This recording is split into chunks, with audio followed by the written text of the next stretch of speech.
Spiltgate is a free-to-play, fast-paced sci-fi multiplayer shooter game. It's getting a lot of attention by many people. Many people are having discussions about the game, aspects they love about it, aspects they hate, and aspects they believe are copying from other shooter games.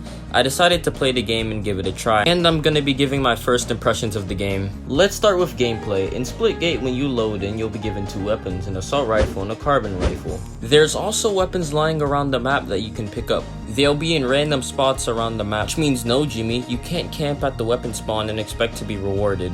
I love how everyone is given the same weapon when they spawn in, and considering how weapons that are placed in random spots all over the map take a while to spawn in, it stops players from camping and makes them focus more on the objective and their quick reaction time to when an enemy is near them. There's also two features that make the gameplay really fun. Jetpacks are the best. They help you get back up on high ground if you fell off a certain point on the map you were at. They can also be used to get away from enemy players if you are on low health. Now you may be thinking, well, that doesn't seem fair. It seems like you can avoid players all game with no problems. Actually, jetpacks in this game don't have much fuel, so after a few seconds of using one, it will be empty. And you have to wait a few seconds before using it again. Moving on to the second feature, we have portals. Portals in this game help out a lot. They can be placed on portal walls, which look like this. They are primarily used to escape from enemies if you are on low health or to bait people. If you want to bait people, you can place a portal in a seemingly normal area and have the other one placed right over the edge of the map. Or you and a few buddies could be holding shotguns behind the second one, waiting to exterminate your fellow man. The gameplay in Spiltgate is good, fast-paced, fair and balanced with cool new gimmicks. That's pretty much the gameplay summed up. Now let's move on to the maps. I'm kinda mixed with the maps in this game. Now don't get me wrong, there are a lot of solid maps in this game, but then you gotta go through the sickening, disgusting, and repulsive maps that were probably just added in for the sake of having more maps. I'll go through 4 maps. I'll explain why 2 of these maps are solid and why the other 2 should just be burned,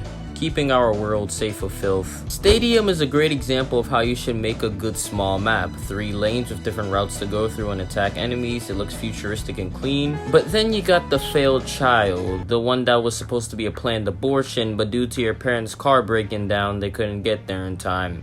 Helix. This map is a great example of how to make your community turn on you after seeing such a disaster. Helix could have been a solid map, but with all the open areas you can fall through, especially if you run out of fuel while using your jetpack, it gets frustrating. It seems like everywhere you jetpack or walk around on this map, there's a wide open area for you to fall to your death.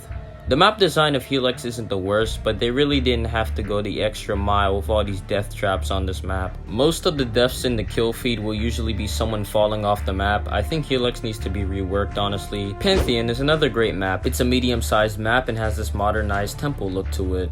It's an open and symmetrical map with a ton of portal walls littered around the map. This is better compared to Helix because even though it is a very open map, you aren't going to be dying to an open death trap. This map is great for games like Domination and King of the Hill. Now on to our last bad map, Abyss. It has this old temple look to it. Looks pretty cool, but it suffers from the same problem Helix does. In the center of Abyss, there's this open hole that if you fall down, you'll die. It sucks especially if you're trying to desperately get away from an enemy or trying to get to an objective, and you run out of jetpack fuel in the center of this map and just go blah. It's not the worst map, but it's notorious for a lot of the deaths being in the center of the map. The game modes are what you would expect in an arena shooter: Team Deathmatch, King of the Hill, Domination, Free-for-all, Gun Game, Shoddy Snipers, VIP, etc. There's also Showdown, which is basically a 3v3 where you have to kill the entire enemy team without any of them respawning.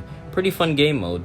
Nothing much else to say about these game modes. They're pretty standard and I'm pretty sure everyone is familiar with them. That's it for today's video. I hope you guys did enjoy it, and it's Mindset of AJ signing out.